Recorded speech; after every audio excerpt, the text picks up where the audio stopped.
On This Week in Enterprise Tech, we know security monitoring is not easy, so we're going to take you through some of the common pitfalls there. Plus, patent trolls are all around us, and a new proposed bill actually is trying to make it harder for them, but it actually might weaken the effectiveness of your current patents.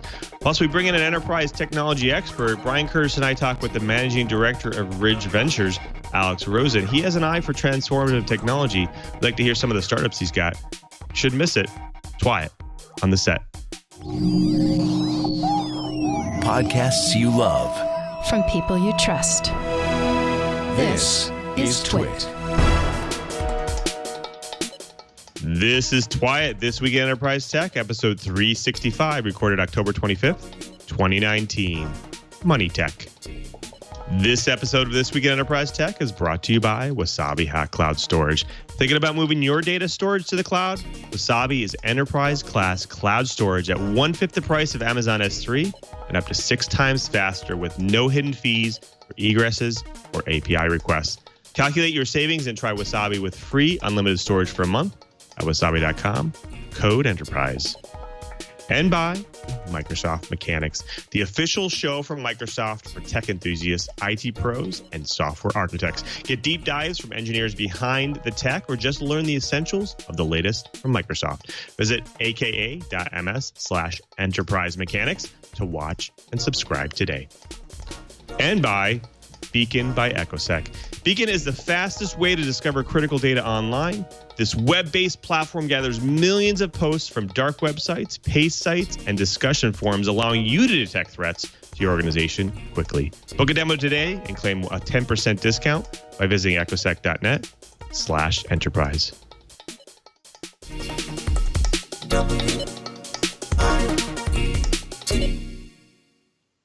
Welcome to Twy, This Week in Enterprise Tech, the show that is dedicated to you, the enterprise professional, the IT pro, and that geek who just wants to know how this world is connected. I'm your host, Louis Maresca, your guide through this big, giant world of the enterprise, but I definitely can't guide you by myself. I need to bring in the professionals, the experts. I like to stand on the shoulder of giants, starting with our very own Mr. Brian Chee, director of the Advanced Network Computer Laboratory in Honolulu.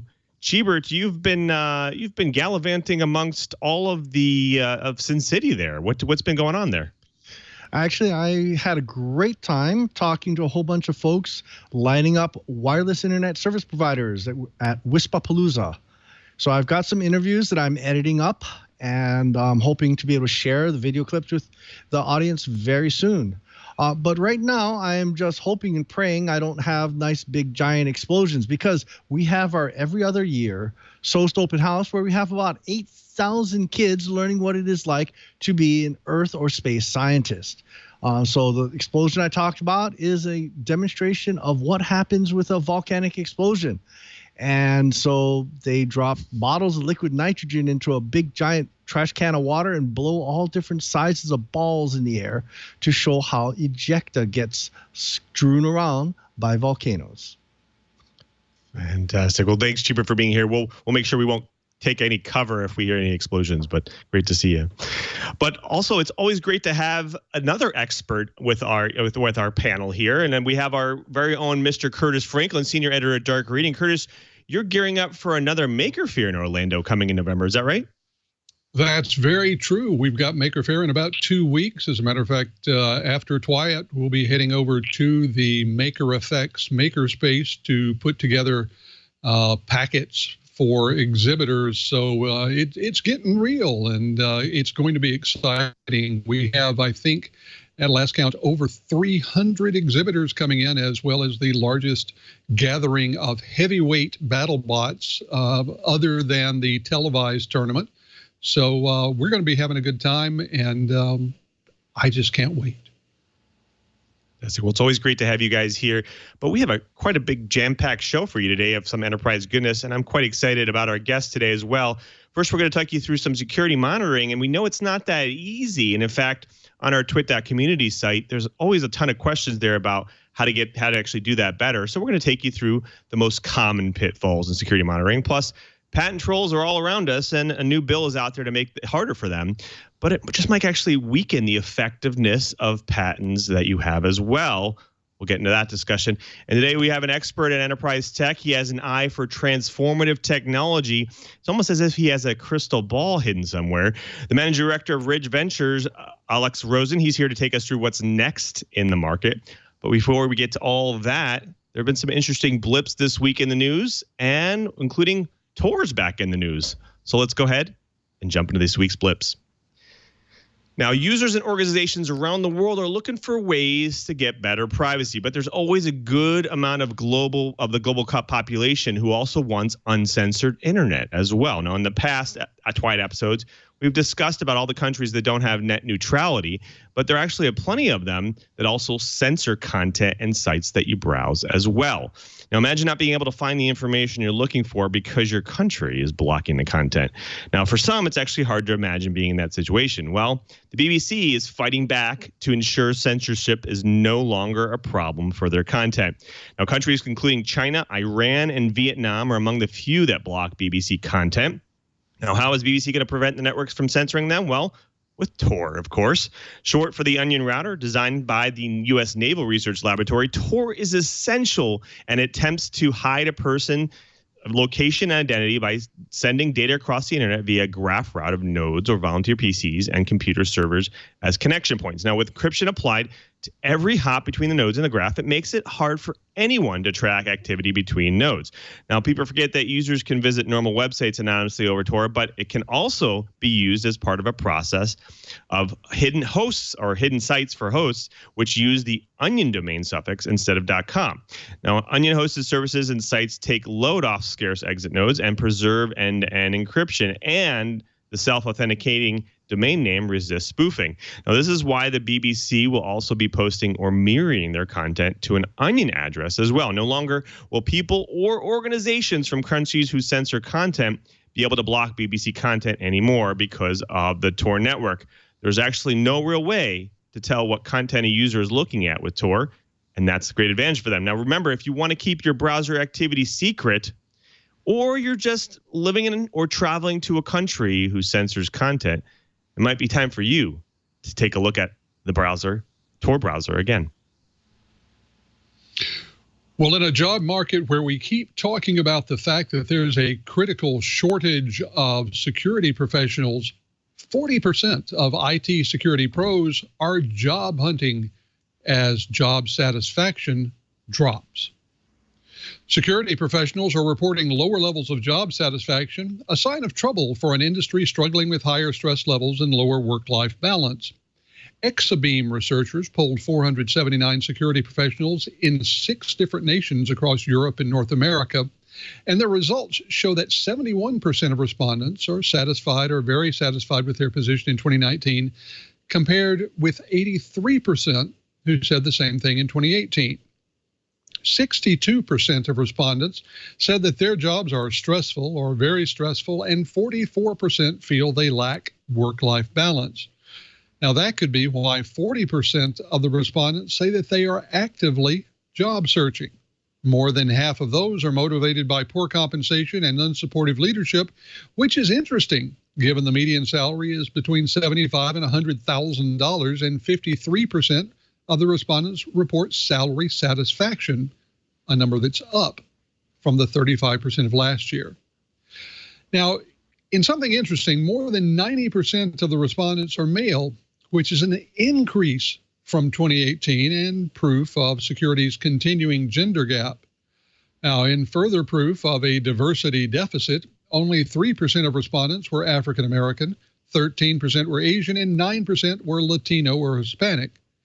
White people, well, we made up 65% of the total respondents. Well, folks, rant on. This story is about a bunch of Republicans storming an ultra-secure SCIF, which stands for Special Compartmentalized Information Facility, and they had their cell phones blazing away.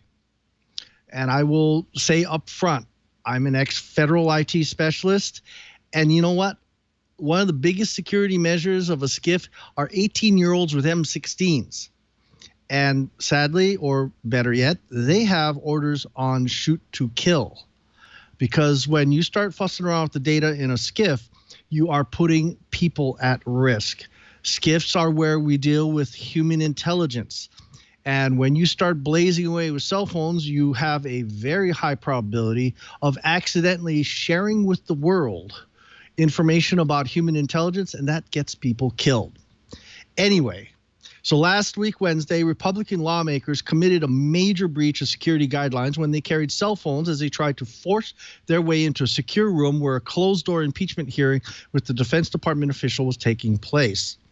At least one House member, Representative Matt Gaetz of Florida, got inside the SCIF in the basement of the House of Representatives. Despite strict rules barring all electronics inside such closed-off areas, Gaetz openly tweeted, "Breaking! I led over 30 of my colleagues into the SCIF where Adam Schiff is holding secret impeachment depositions.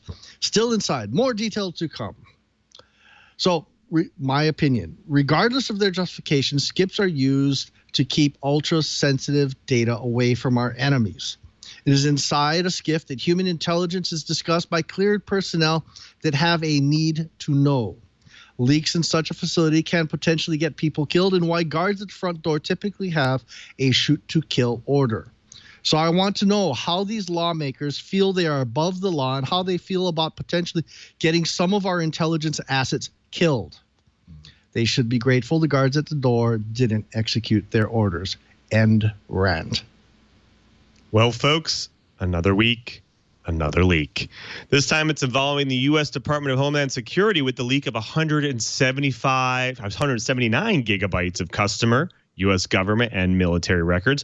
Now, if there wasn't enough reasons to continue supporting researchers, especially security ones, because they find weaknesses before the bad guys do, here's one more to add to that stack. Now, this time, the VPN Mentors cybersecurity team found a database belonging to AutoClerk, which is a service owned by Best Western Hotels and Resorts Group.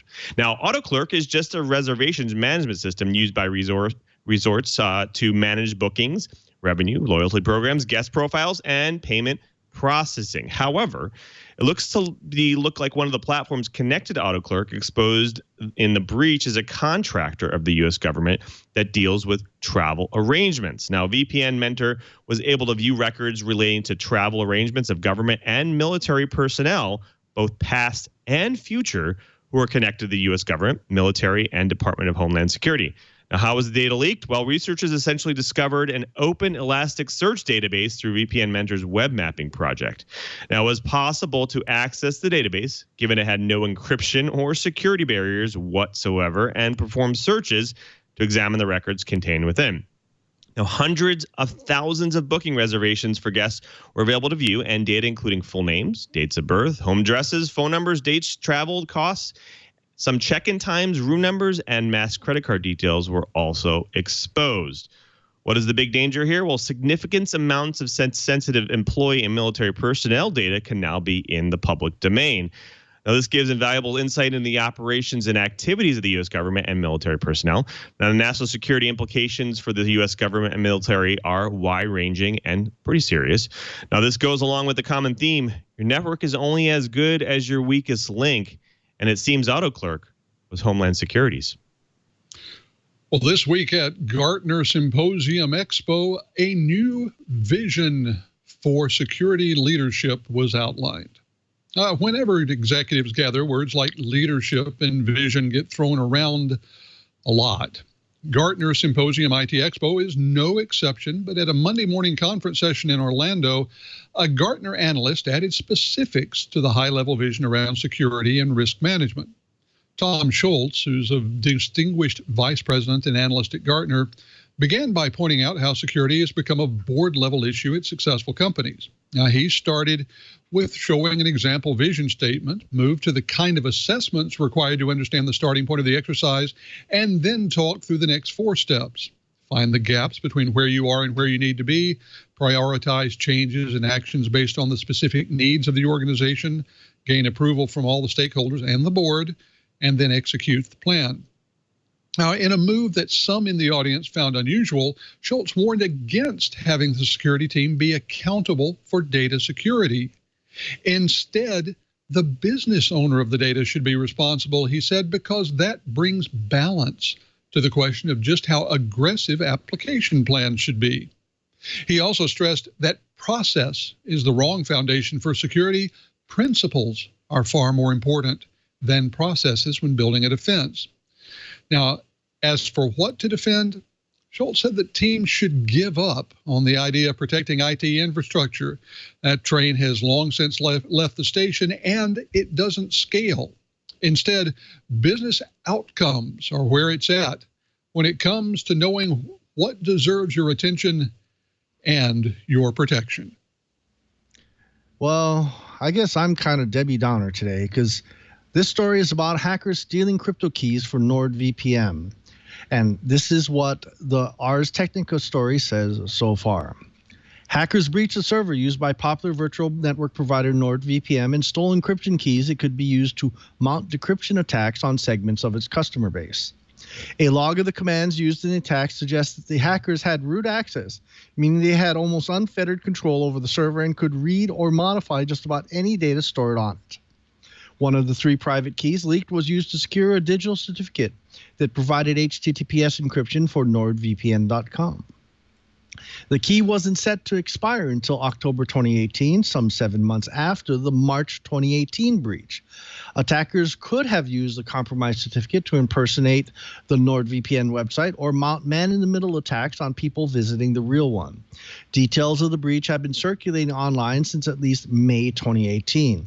Based on the command log, another of the leaked secret keys appeared to secure a private certificate authority that NordVPN used to issue digital certificates. Those certificates might be used for other servers in the NordVPN's network or a variety of other sensitive purposes. The name of the third-party certificate suggested it could also have been used for many different sensitive purposes, including securing the server that was compromised in the breach. The revelations came as evidence surfaced suggesting that 2 rival VPN services, TorGuard and Viking VPN, also experienced breaches that leaked encryption keys. In a statement, TorGuard said a secret key for the transport layer certificate for TorGuardVPNAccess.com was stolen. The theft happened in a 2017 server breach. The stolen data related to a Squid proxy certificate. So my comment about this is ouch. So while these services are wonderful, and I strongly encourage people to use VPNs, perhaps nervous organizations should consider using their own SSL VPN appliance. I use SonicWall, but that's not an endorsement, and hope their certificate authority isn't breached for that VPN appliances. Better yet, use a VPN appliance with MFA authentication. And we talk about it all the time here on Twit Network. What browser should you use or your organization be using to ensure security and privacy? Well, it might be time for you to take another look at Firefox. Now, with ad wars going on, Facebook creating better targeting ads with their tracking cookies, and Twitter even retooling their ad targeting algorithms, marketers are embedding dozens of trackers per website to follow you online and your wanderings, building up an ad targeting profile. Now, while the dominant browser today is Google Chrome, it takes timid approach to these types of trackers. Now, Apple and now Mozilla are actually attacking them head on. In fact, Firefox first started blocking all trackers by default in its experimental browsers in July and a wide release in September. Now, since then, Firefox has blocked 450 billion tracking attempts. Now, if you break it down, that means that the calculation comes out to about 175 trackers per Firefox browser per day. Now, well, that's there's no longer a wait here because Firefox is actually rolling out its new version of Firefox called Release 70 with a privacy protections dashboard screen in your settings that actually helps explain how these billions of trackers work and what Firefox is doing about them. Now, the new upgrades fit into the mission of making privacy and security easier to understand and act upon it for the majority of us who don't geek out on the subject. Now, with Firefox's 70, you can look under the hood to see how it blocks all the trackers in real time. You can access this information by clicking on a purple shield icon on the left side of the browser's URL address bar, which launches a pop-up summary window. Now, from there, I can actually click through and see a list of particular trackers on the page, or click the access the privacy protections dashboard. Now, the latter actually provides an overview of all the trackers that Firefox has blocked over the past week and a breakdown by the tracker type. Now, the interesting thing here is that Chrome came out against the third-party cookie blocking that both Firefox and Apple Safari have been developing. Now, Google's argument is that blocking cookies will encourage marketers to devise more insidious ways of tracking users, one method called fingerprinting. However, Firefox 70 also provides the option to turn off fingerprinting as well. See, I bet you're now more interested in taking back your privacy from advertisers. Maybe it's time you take another look at Mozilla's Firefox. Well, folks, that does it for the blips. Next up, we have the bites. But before we get to the bites, we have to thank a really great sponsor of This Week in Enterprise Tech, and that's Wasabi Hot Cloud Storage. Now, I've used Wasabi. They are super awesome. If you're thinking, well, if I already use cloud storage, and the more I store in it, the more I access it, the more operations I perform on it, the more I get charged. Well, in this day and age, that's really the story for most cloud storage companies out there. In fact, most storage providers are actually competing by actually seeing how low they can go on their storage fees and ingress and egress fees. Well, Wasabi has a solution for you here. Now, from experience, I can tell you the cheaper you go on cloud storage systems, you also give up on sometimes performance and reliability as well. Well, Wasabi Hot Cloud Storage has a way to fix all of these things. From small personal projects all the way up to the large enterprise ones, Wasabi has figured it all out. Let's start with the cost. Listen to the cost. Pricing cost is $5.99 per terabyte per month. Now, that's pretty competitive in this market, if you ask me. Now, listen to this game changer, though. Unlimited free egress for your data. That's it. No charge for API calls. You don't pay for actually accessing your data. Now, check out what you're already paying for your cloud storage right now. I can tell you that not including the egress fees and API calls or those CRUD operations will substantially save you money on the cost of doing business. Now, you're probably already thinking, well, if they're cheaper, they must be slower, right?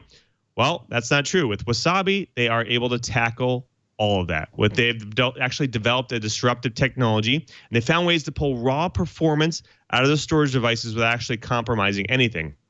They actually have a revolutionary process that lays data down on disks sequentially as opposed to in blocks. Now, what happens? That means that Wasabi storage is 80% cheaper and 6 times faster than the competitors or the industry leaders out there. Now, are you and your organization worried about compliance? There's a lot of wind stuff going in the wind there. Well, Wasabi is HIPAA, FINRA, and CGIS compliant as well. Now, fast, cheap storage isn't worth much if your data isn't secure, right? Well, Wasabi has an answer. They offer a unique feature of immutable buckets that cannot be deleted or altered, protecting your valuable data from accidental or malicious destruction. See if you can find that another service today. Well, they also offer 90-day rotating integrity checks and 11 of durability. Now, moving your on-premise IT setup to the cloud solution is one of the most critical business decisions you will make today. I promise you that. According to industry-leading market research firm Gartner, by 2025, 80% of enterprises will shut down their traditional data center versus 10% today. Wasabi is going to help ease the transition, have you feel confident in the move to the cloud. So get started today. Data storage is all that Wasabi does. They are experts. It's their passion. They believe in the world of rapidly escalating cloud storage needs. That progress actually depends on cloud storage being more like a utility with fast, affordable storage available in endless supply. I bet you want to go out and try this right now, right? Well, go build something or move some data to the cloud right now. They truly understand the needs of enterprises, so they don't have things like egress fees. Calculate savings for yourself and start a free trial of unlimited storage for a month. Go to wasabi.com, click the free trial link, and enter the code ENTERPRISE. Join the movement and migrate your data to the cloud with confidence. Go to wasabi.com and make sure to use the offer code ENTERPRISE. We thank Wasabi for their support of This Week in Enterprise Tech. Well, folks, it's time for the bites. We know that security monitoring is really not easy. In fact, on our twit.community website forum, we get questions all the time about it. So Cheebert is actually going to take us through some of the common pitfalls of security monitoring. Cheebert?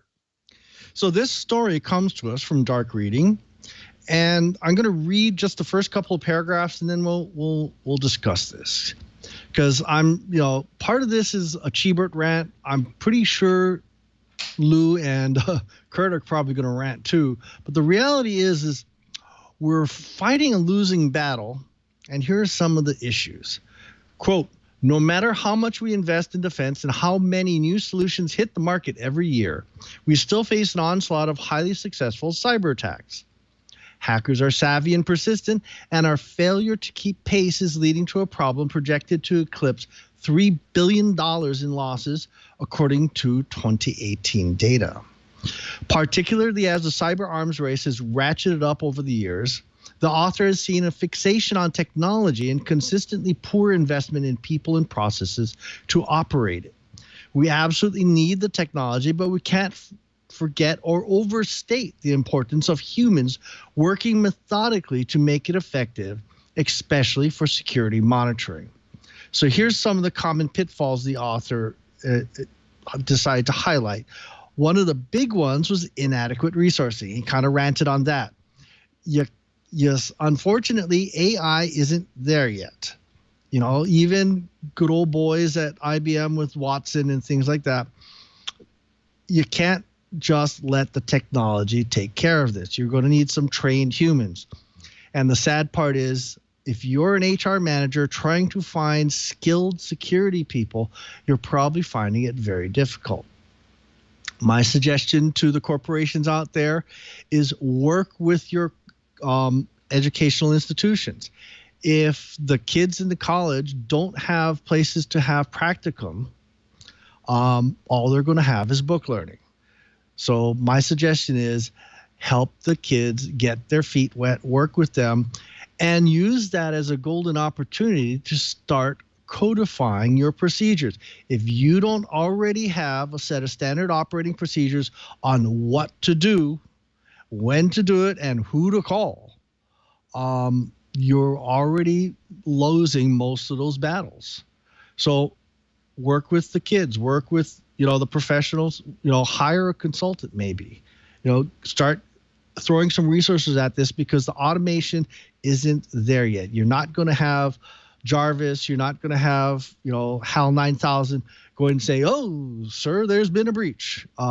No, you're going to have make sure there's some humans there.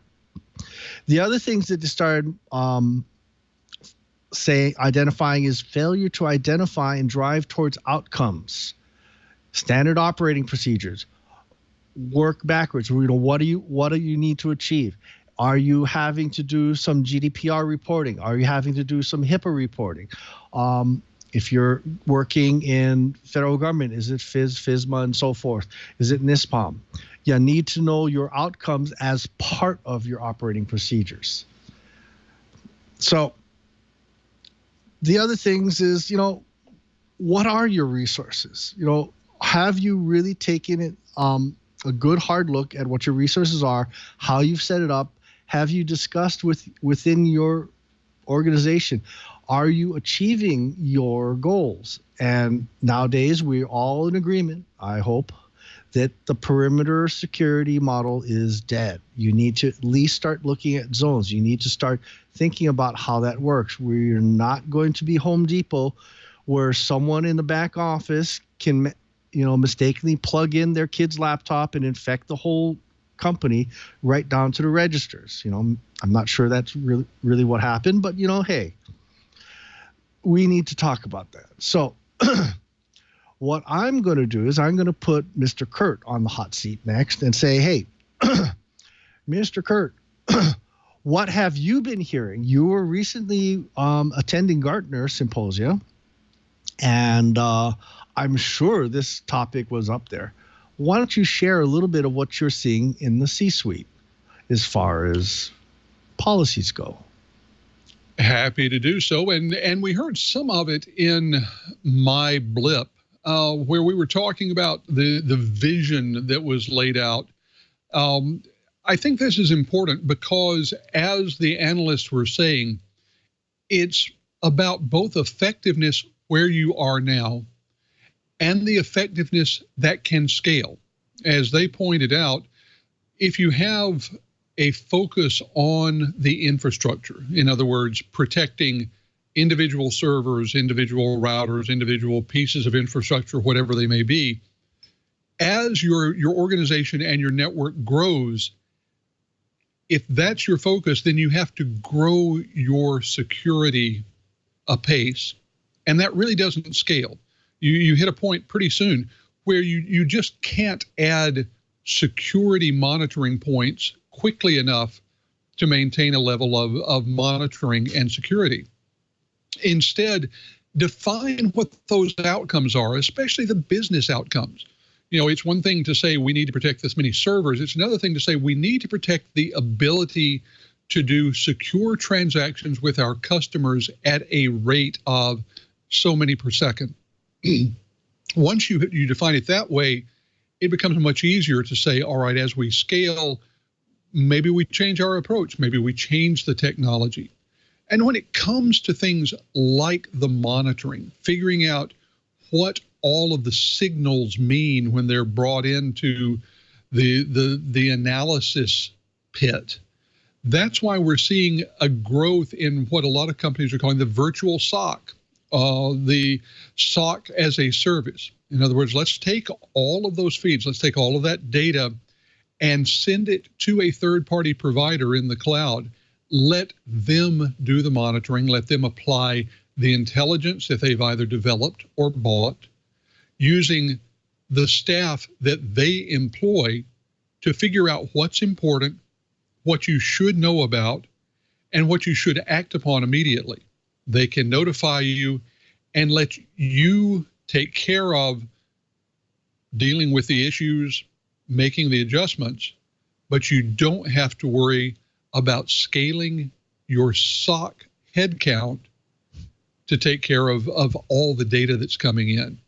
You know, that's one of the things that we're seeing, this great growth of both automation and the continuation of outsourcing in certain key areas are allowing even smaller organizations to, well, punch above their weight when it comes to dealing with security issues.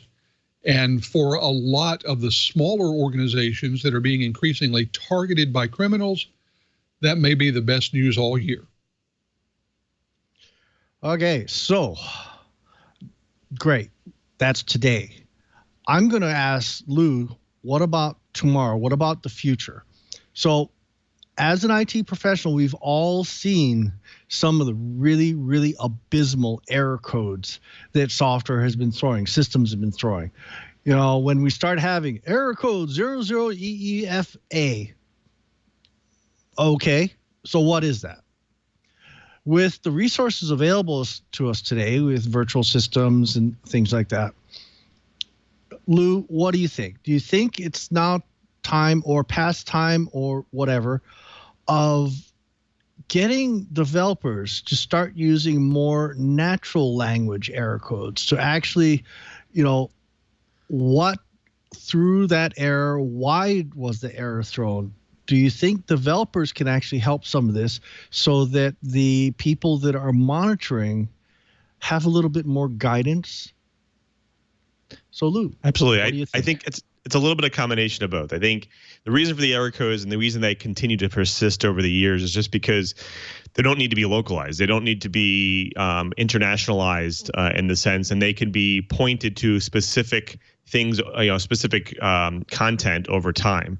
But it does make sense to offer a little bit more context into what's going on.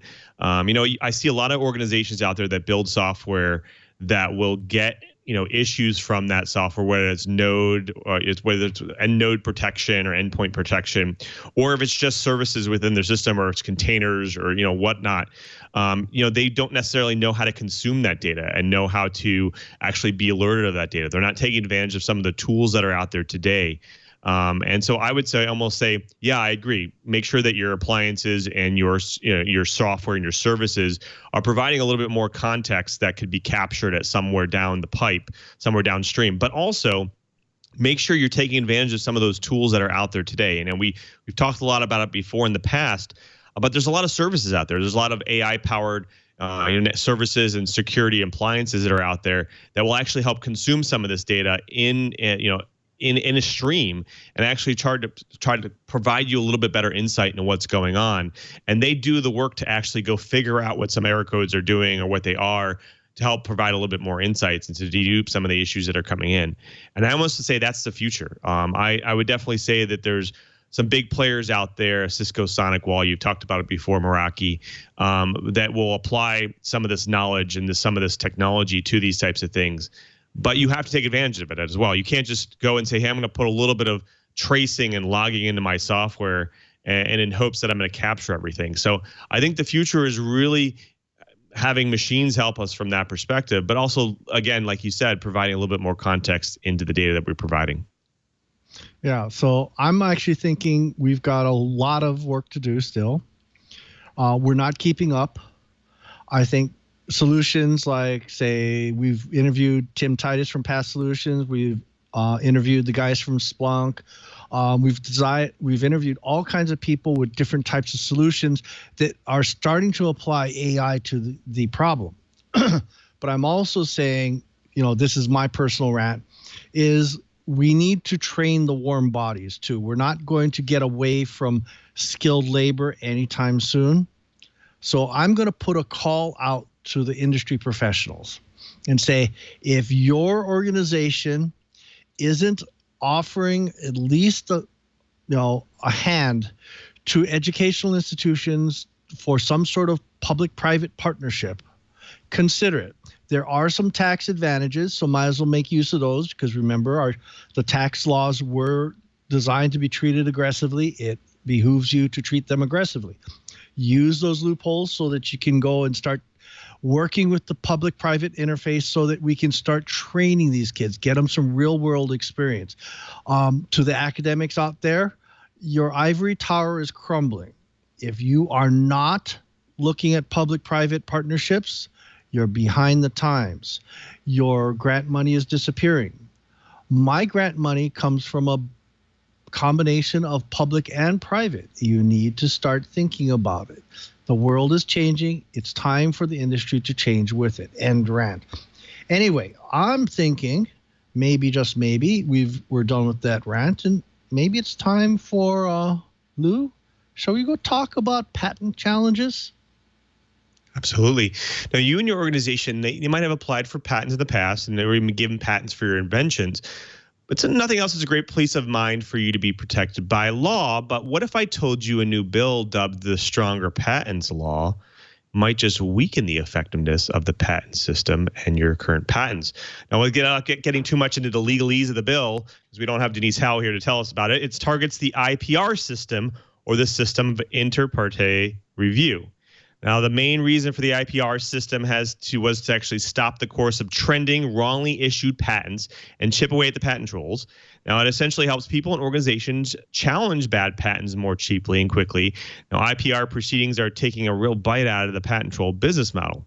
Now, here in Twilight, we talked about many situations in which patent trolls seek out to extort money from smaller developers and other innovators in the world. Now, to combat against the bill, the EFF was actually joined by unions, healthcare organizations, and consumer groups, asking Congress to strengthen, not weaken, the IPR process. In fact, in the letter drawn up by these groups, actually calls out that the IPR process has saved more than $2 billion in deadweight losses that would have gone to legal fees to defend against patents that were weaponized against small businesses and even public agencies. In fact, in the example given by the EFF, and that might actually have relevance here on the Twit networks as well, IPR was used by the nonprofit EFF to successfully challenge a patent that claimed to cover all forms of podcasting.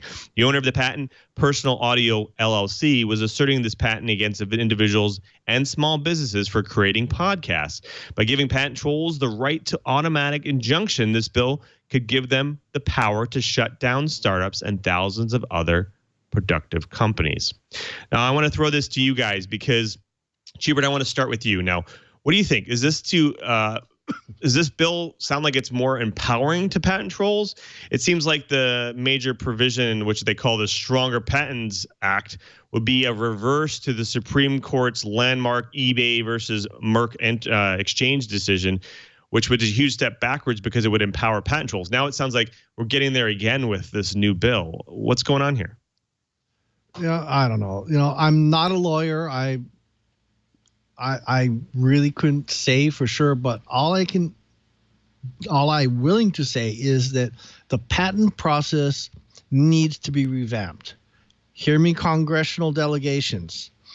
You are the lawmakers. You need to work with the patent office because the patent process is broken when we can have patent trolls going after things like podcasting.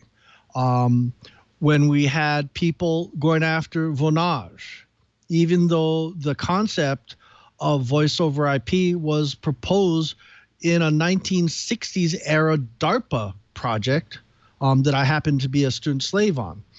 This is out of control. We need to protect our patent holders because of they put a lot of effort into it, but patent trolls need to be squished. They're anti-productive. They are taking money away from people that are honestly earning it. Congress, it's time for you to go and do something about this. End rant.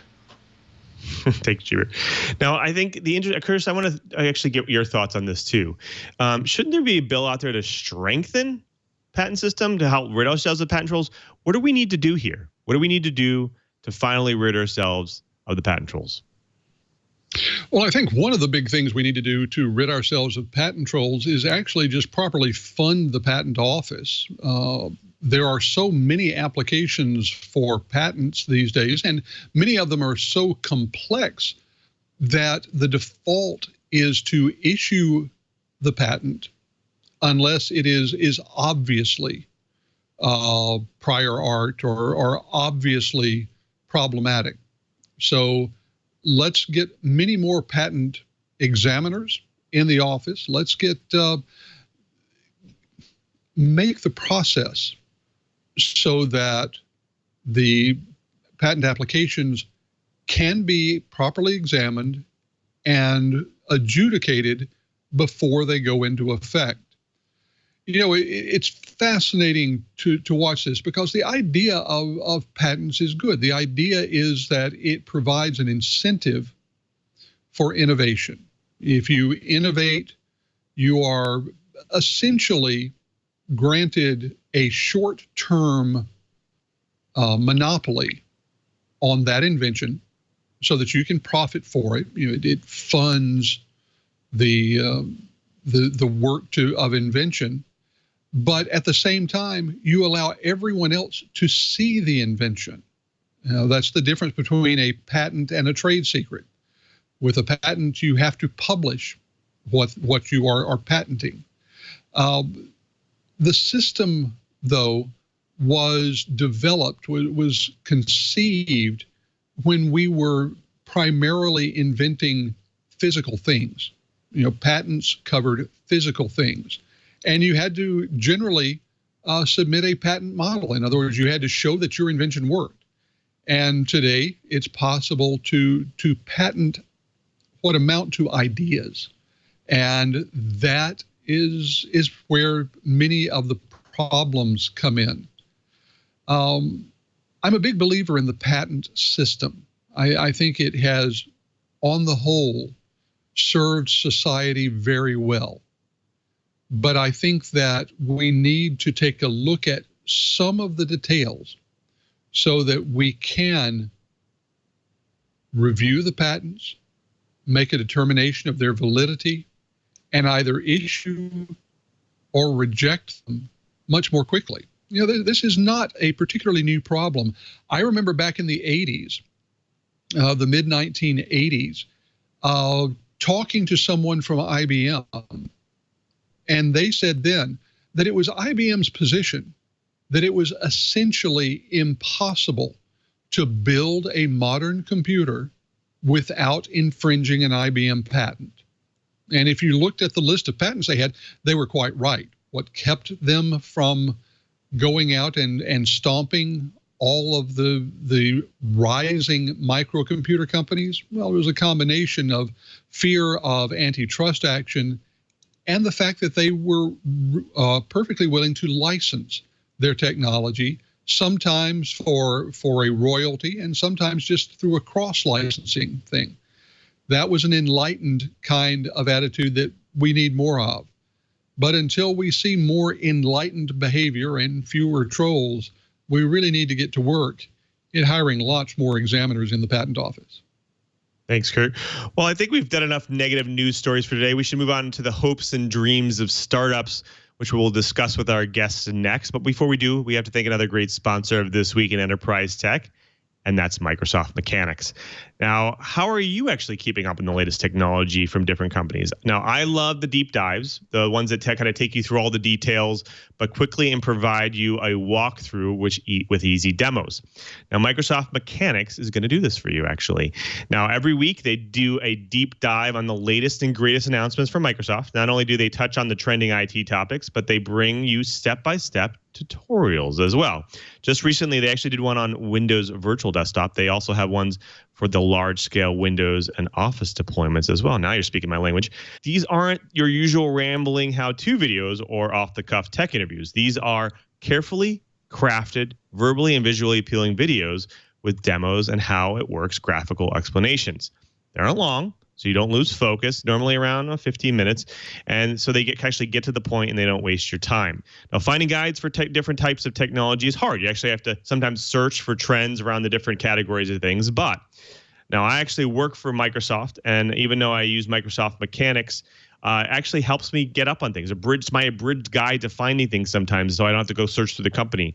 Now, you're not actually limited to just one area of tech with Microsoft Mechanics. Surface devices, cloud or on-premise infrastructure improvements across Azure or Windows, database architectures, management admin tools, security and compliance controls, productivity, innovation, and more across Microsoft's complete range of products and services and businesses. Now, if you're going to Microsoft Ignite this year in Orlando, it's actually happening here in November. It's coming up soon. I'm actually trying to get there. Tons of announcements going to go on there. Plus, the Mechanics team will be presenting live every day with engineering and product leaders, including Mark Rusinovich, Aaron Chappell, Brad Anderson, Julia White, Robert Lefferts, and more. So you can see the tech in action behind the scenes live. I hope to see you there. So whether you're a tech enthusiast, IT professional, or architect looking to stay up to date, visit aka.ms/enterprise mechanics today and subscribe. That's aka.ms/enterprise mechanics, or subscribe wherever you listen to your podcast.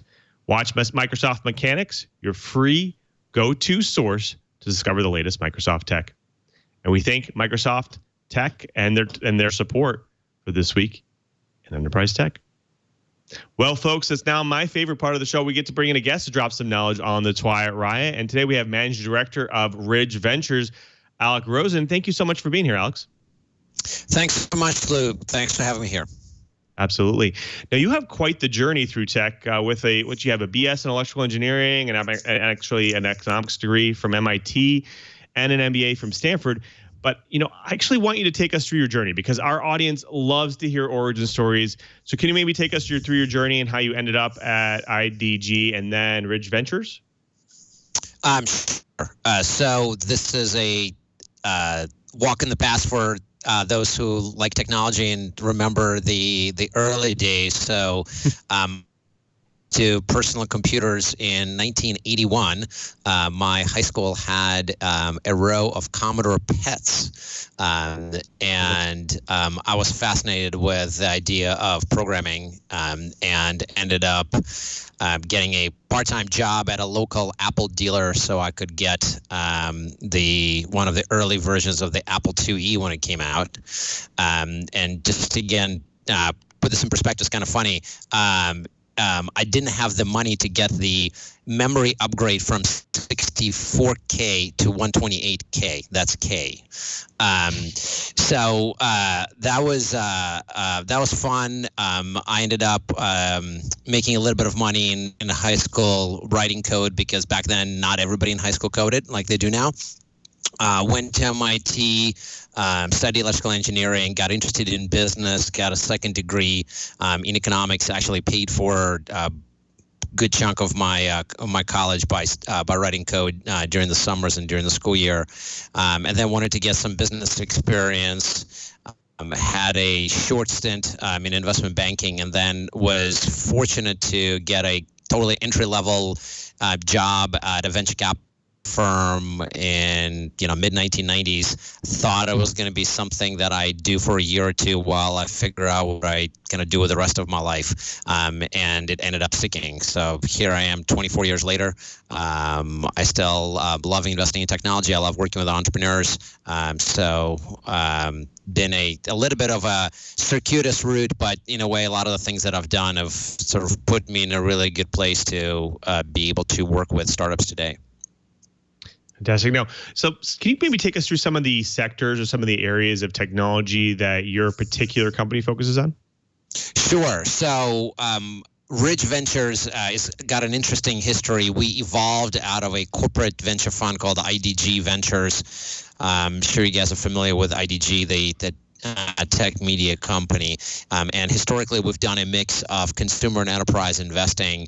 What we decided to do a couple of years ago is to focus on our strength, which really has been in enterprise. So what we really like to do today is focus on early stage enterprise investing, backing a very particular kind of founder. So our sweet spot is application layer software, so SaaS applications generally, infrastructure software usually sold to developers or DevOps professionals, some data services.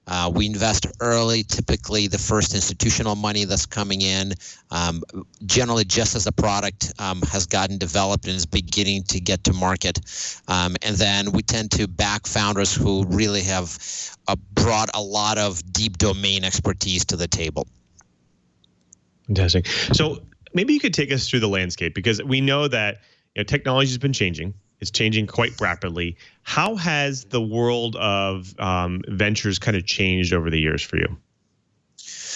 So it's really hard to answer these questions without sounding like a grumpy old man, but I'll do my best. It's okay. So when I started in venture in 1993, the definition of a mega fund was a fund that had more than $100 million. I feel a little bit like, Dr. Evil. I kind of have to go like this. The definition of a micro fund today is a fund that has less than 150 million. So the same fund that was considered a mega fund is now considered smaller than a micro fund. So the amount of capital that has gone into venture capital in the last 25 years is just incredible. I think the stats are something like over 130 billion was invested in venture-backed startups last year alone. Now, a lot of that is not coming just from venture capital firms, is coming from corporations and hedge funds and sovereign wealth funds from around the world.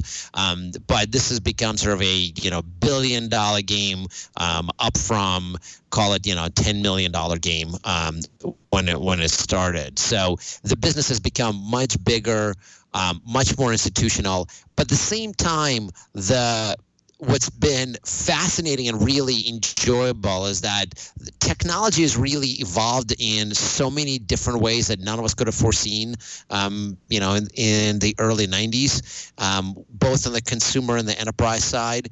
And it's pretty consistent that every kind of 7 to 8 years, there's another meaningful infrastructure shift.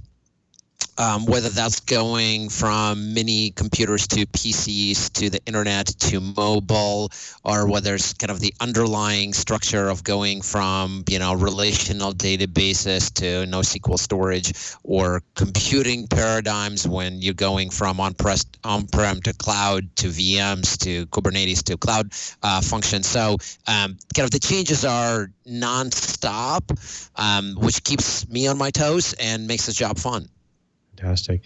Now, can you maybe take us through? I know that you talked a little bit about the different sectors you could kind of get into, but what are you seeing some trends in some of the technologies? Obviously, that might be an obvious question, but I figured I'd ask because we covered some of this stuff even between in the beginning part of the show. But I'm always curious, what kind of trends are you seeing in technology, and what's kind of flooding the market right now?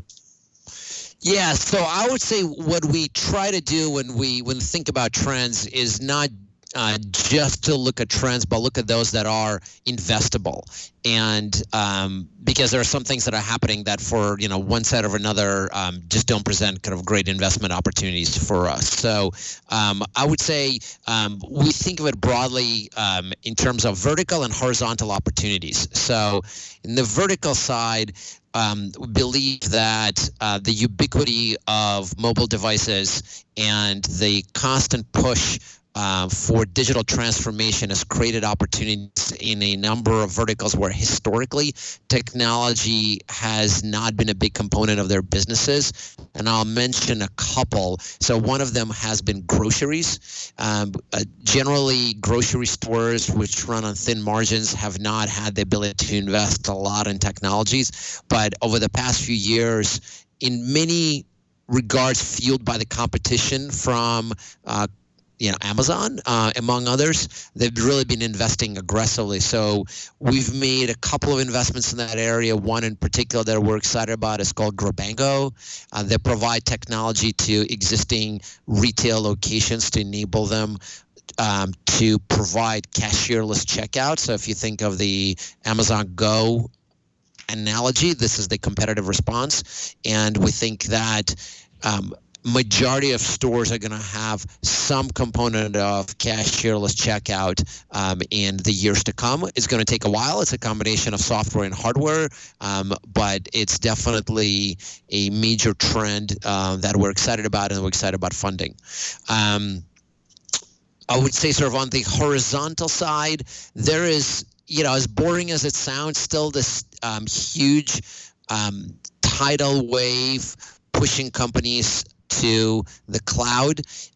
Last year was this year is the first year where the traditional data center spend has gotten eclipsed by the cloud spend, but that still means there's 50% of the overall spend that's still going to the traditional data center. So a lot more opportunities there, and that creates a lot of needs for horizontal tools to manage the software infrastructure. We made an early investment this year in a company called Refay, which helps developers and DevOps and ops people to manage container applications across multiple environments. And maybe one other sort of in the same kind of horizontal opportunity as companies face a lot of privacy and regulatory pressures around the world. This concept of data governance has really emerged as a pretty important issue for companies to tackle. So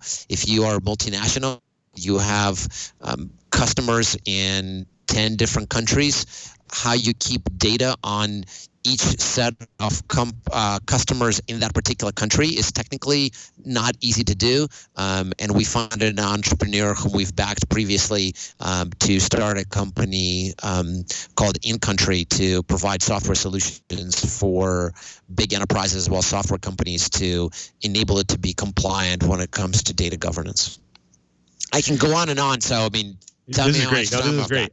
I actually want to kind of touch on the reverse of it. So you talked a little bit about some of the areas where they were less focused in the past, and now there's some kind of startups and some organizations coming out there to try to target these areas. But what I want to ask you is maybe what is kind of some gaps that you see that you're not actually seeing companies and startups actually focus on that need some attention, that might even be some ideas for some of the audience that are watching the show that might even have a chance, because we have a lot of enterprise and IT professionals here that might be focusing. So one area where I've continued to look for opportunities, and we funded one this year, but I think there's probably an opportunity for a dozen, is in native mobile applications for the enterprise. If you look at your mobile device, you probably have 150, 200 apps on there. How many of them are enterprise grade? How many of them provide some functionality that enterprises need? I bet it's going to be one or two max, even if you are an employee of a large company. And we funded a company that is providing software for the deskless workforce. So these are engineers or maintenance professionals out on the field, typically walking around with a piece of paper and a clipboard. And there's the set of applications that replaces that. But I believe there are dozens of opportunities to build sort of mobile-first native applications, solving a variety of relatively boring enterprise needs. But most of the core enterprise applications today were developed 20 years ago. They're not super mobile. They're not mobile friendly. Maybe they have some kind of mobile extension, but that's that to me still a pretty significant area for development, and be happy to fund people in that category. Fantastic. When we come back, I do want to bring my co-hosts in crime back in because they do have some really great questions for you, especially about some emerging markets. But before we get to all that, we have to thank another great sponsor of This Week in Enterprise Tech, and that is Beacon by EchoSec.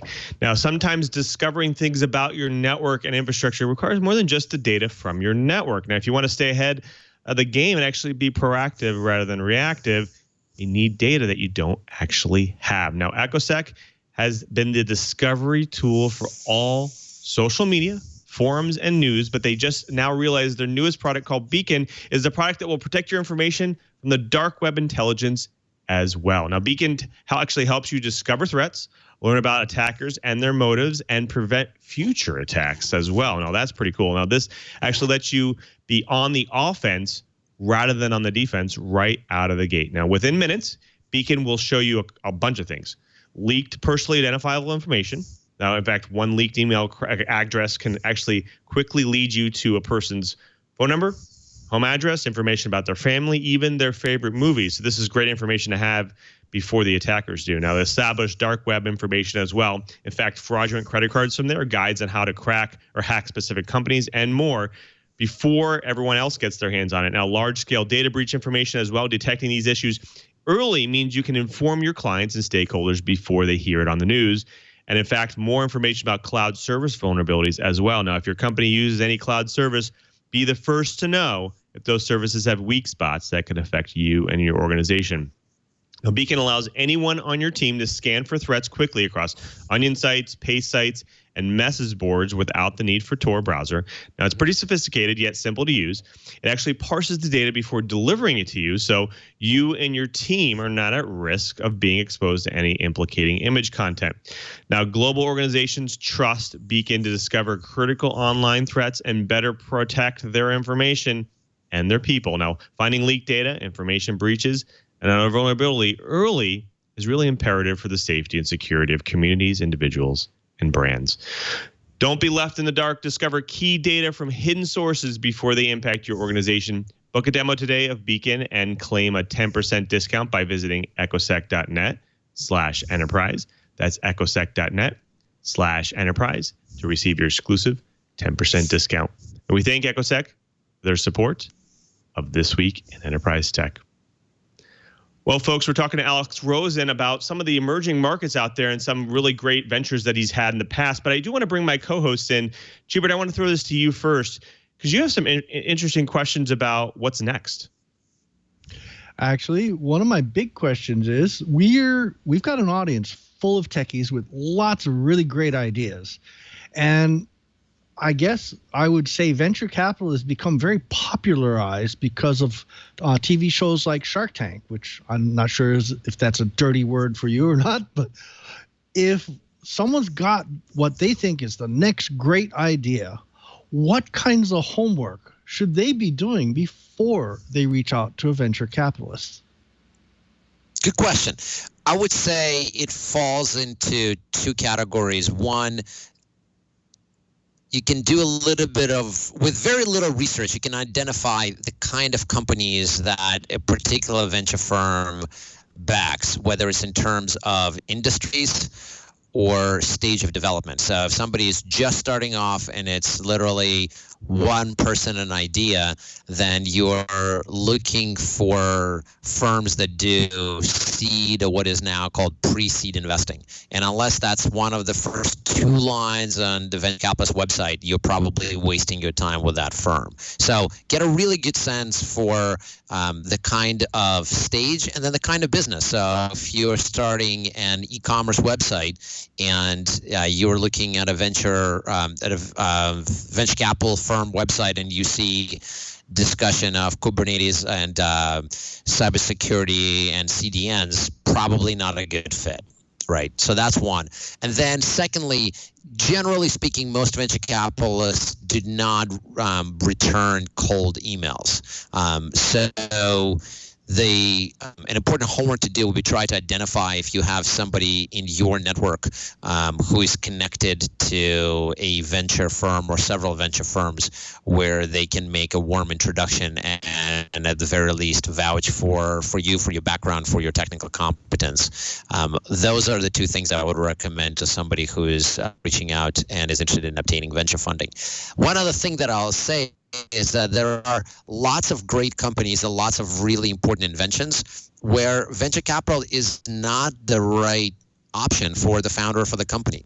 And not every startup should get venture capital financing because it's actually not the right answer for the entrepreneur. So it's also an important question to ask, like, why do you need venture capital financing? Do you really want to try to build this into a billion-dollar company, or do you have a really good idea and a nice mid-sized business you think you can build that is going to do something important for your customers, create some personal wealth for you, but not necessarily have the opportunity to get sold for hundreds of millions or billions of dollars. Thanks, Chee. I do want to throw this over to Curt as well, because you've had a lot of experience interacting with VCs and startups. What kind of questions do you have? I'm sorry to hear that, Curt. Well, I have been covering the industry for a long time, so I have seen a lot of the companies that are spoken of in odd terms today go through the venture process.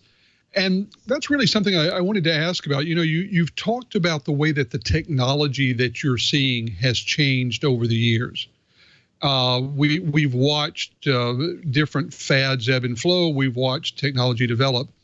I think one of my questions is whether you have seen the level of management quality and team quality that comes before you mature in the same way that the technology has changed. Those of us who aren't in the Bay Area hear so much about the VC culture.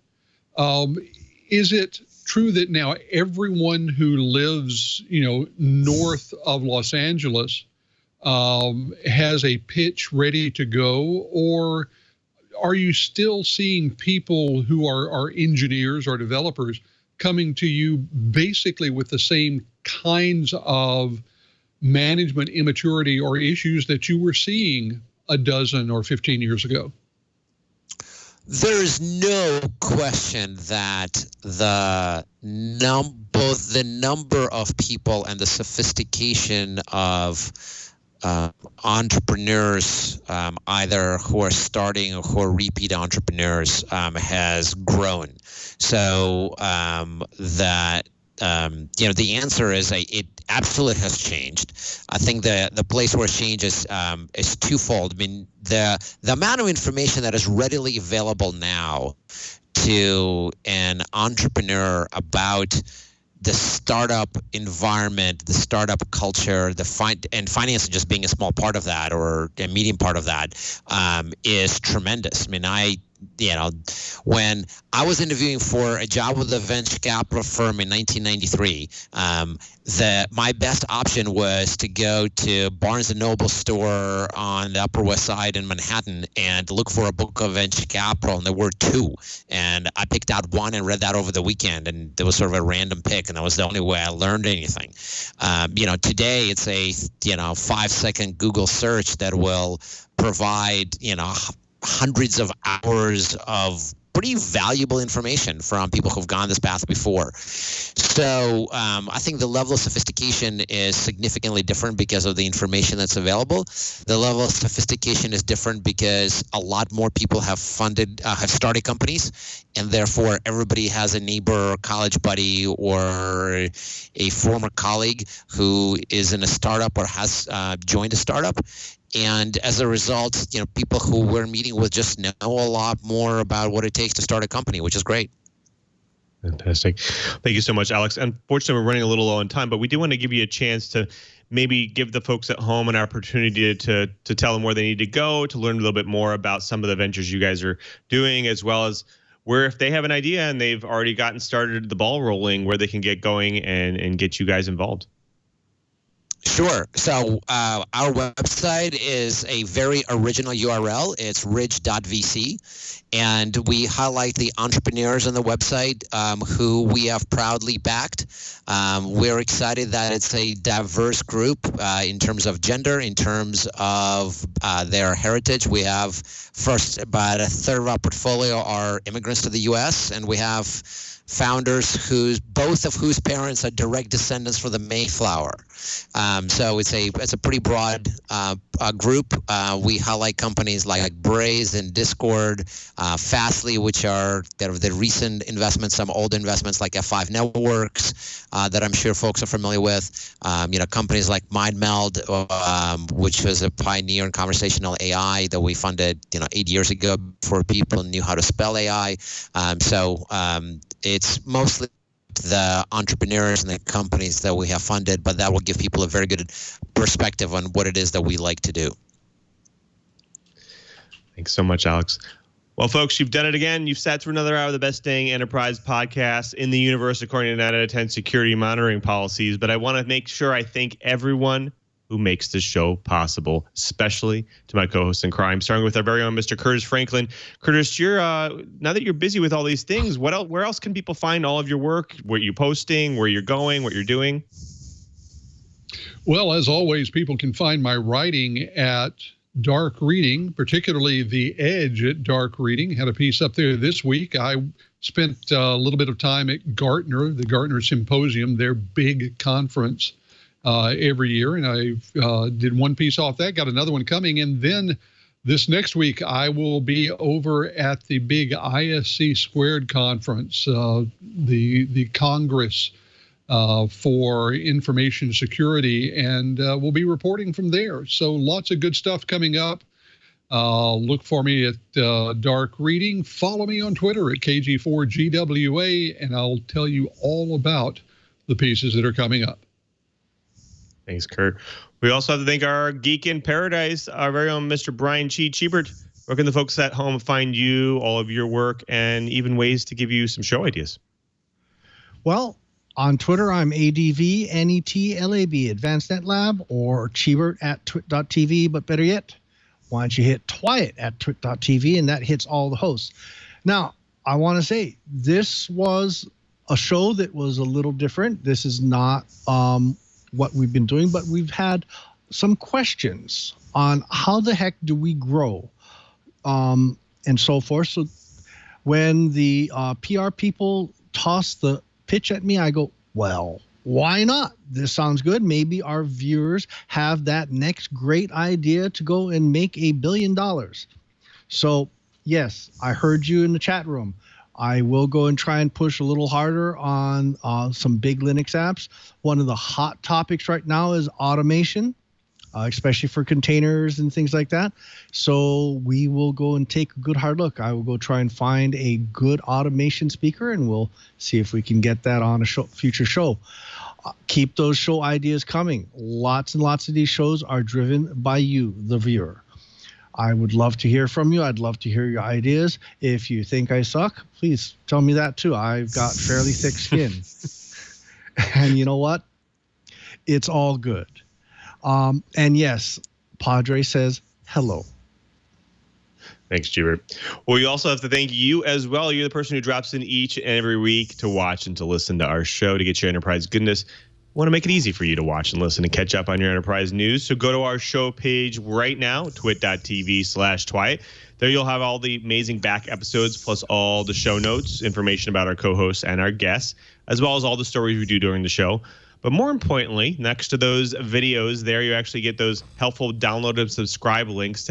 Now, if you want to support our show each and every week, get your audio version, video version, or HD video version of your choice. Listen on any one of your devices or any one of your favorite podcast applications. After you subscribe, share the show with your friends, your family, your coworkers, because we love doing this show. And if you subscribe, we can keep doing it. Also, remember, we do this show live each and every week at 1:30 p.m. Pacific time on Fridays. You can check it out at live.twit.tv. There you can see what's going on during the show, what's behind the scenes, everything. All the stream will be on the stream live throughout the day, throughout that time.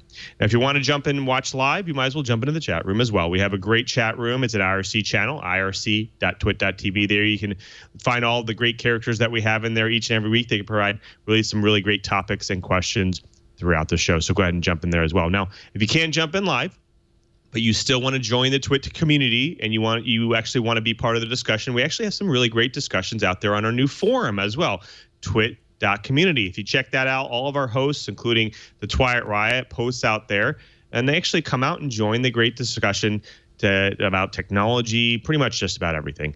So please come out and join us there as well. Also, don't forget, you can follow me at twitter.com/LouMM. You get to see what I do during my normal work week at Microsoft. Plus, you could also check out dev.office.com, where we actually post all the latest, greatest ways to customize Office and make it more productive for you and your organization. I also want to thank everyone who makes this show possible, especially to Leo and Lisa. They continue to support us each and every week. We couldn't do This Week in Enterprise Tech without them, so thank you so much for all their support. Also, we have to thank all the engineers at Twit, and of course, we have to thank our tireless producer as well, Mr. Brian Chee. Cheebert is not only our co-host, but he's also our producer. He does all the bookings, the plannings for the show, and we really just couldn't do the show without him. So thank you so much, Cheebert, for all your help and your assistance over the years. Of course, before we sign out, we have to thank our TD for today. Jeff, thank you so much for being here. We have to continue the tradition, though. Do you maybe could tell us, the folks at home, what kind of major topics or themes you had about the show? Well, I remember don't go to Barnes & Noble's because there's only 2 books on venture capital. But there's a cool thing called the web, and there's hundreds of hours. Okay. I would say pretty close. I'd say the major theme is, AI and automation, but you were really close. So maybe next time. That was a great show too, guys. Good job. Thanks, Jeff. Appreciate it. Well, until next time, I'm Louis Maresca, just reminding you, if you want to know what's going on in the enterprise, just keep quiet.